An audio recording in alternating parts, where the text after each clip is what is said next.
তারেক রহমান নিজ কার্যালয়ে অর্থমন্ত্রী আমির খসরুর সাথে গুরুত্বপূর্ণ বৈঠক করেন এবং পে স্কেল বাস্তবায়ন সিদ্ধান্ত নিশ্চিত করেন। বিস্তারিত থাকতেছে আজকের এই ভিডিওতে, তাই ভিডিওটা না টেনে শুরু থেকে শেষ অবধি দেখুন। এবং আপনি যদি আমাদের চ্যানেল নতুন হয়ে থাকেন অবশ্যই চ্যানেলটি সাবস্ক্রাইব করে পাশে থাকা বেল আইকনটি বাজিয়ে দিন। অবশেষে বহুল প্রতীক্ষিত জাতীয় নবম পে স্কেল নিয়ে এলো বড় ঘোষণা। সকলের সিদ্ধান্তে বেশ কয়েকটি কর্মসূচি নিশ্চিত করা হয়েছে, তা নিচে উল্লেখ করা হলো। সিদ্ধান্ত নাম্বার 1, 22 ফেব্রুয়ারি থেকে 5 মার্চের মধ্যে স্থানীয় সংসদ সদস্য ও মন্ত্রীর সাথে সাক্ষাৎ ও তাদের মাধ্যমে প্রধানমন্ত্রী বরাবর নবম পে স্কেল বাস্তবায়নের দাবিতে স্মারকলিপি প্রদান। জেলা ও উপজেলা পর্যায়ে সম্মানিত নেতৃবৃন্দ উক্ত কর্মসূচি বাস্তবায়ন করবেন।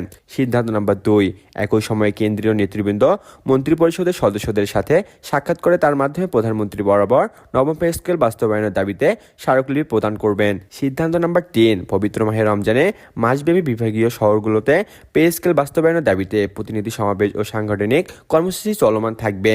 এতে উল্লেখ করা হয়েছে, আগামী 15 মার্চের মধ্যে সরকারের পক্ষ থেকে নবম পে স্কেল বাস্তবায়নের দৃশ্যমান কোনো উদ্যোগ গ্রহণ করা না হলে পবিত্র ঈদ উল ফিতর উদযাপন পরবর্তীতে 28 মার্চ সংবাদ সম্মেলনের মাধ্যমে পরবর্তী কর্মসূচি ঘোষণা করে দেওয়া হবে।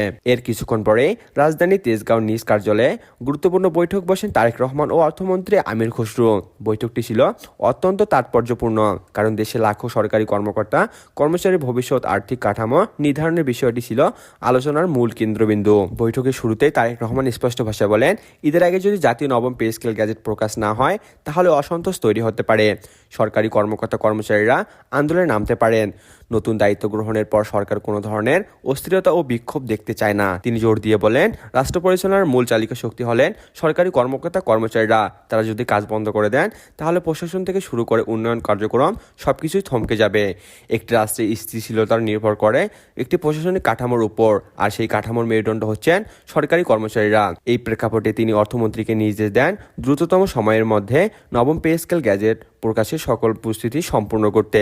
তিনি বলেন, অবহেলা নয়, প্রাপ্য মর্যাদা ও আর্থিক নিরাপত্তা নিশ্চিত করাই হবে সরকারের অগ্রাধিকার। নতুন প্রস্তাবিত কাঠামো অনুযায়ী সর্বনিম্ন বেসিক বেতন নির্ধারণ করা হয়েছে 17,000 টাকা এবং সর্বোচ্চ বেসিক বেতন 95,000 টাকা। এই বেতন কাঠামোতে গ্রেড ভিত্তিক বিন্যাস থাকবে, যাতে পদমর্যাদা অনুযায়ী ধাপে ধাপে বেতন বৃদ্ধি নিশ্চিত হয়। নিম্ন স্তরের কর্মচারী থেকে ঊর্ধ্বপদস্থ কর্মকর্তা সবার জন্য একটি সমন্বিত ভারসাম্য কাঠামো রাখা হয়েছে।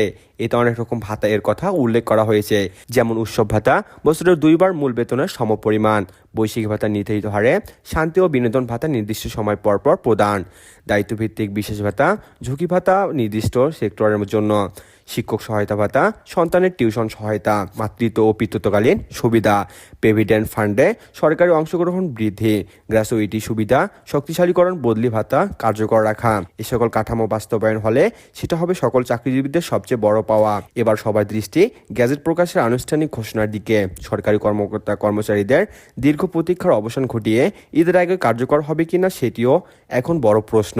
তবে আজকের বৈঠকের বার্তা স্পষ্ট, দ্রুত সিদ্ধান্ত, দ্রুত বাস্তবায়ন এবং সরকারি কর্মচারীদের ন্যায্য মর্যাদা নিশ্চিত করার অঙ্গীকার।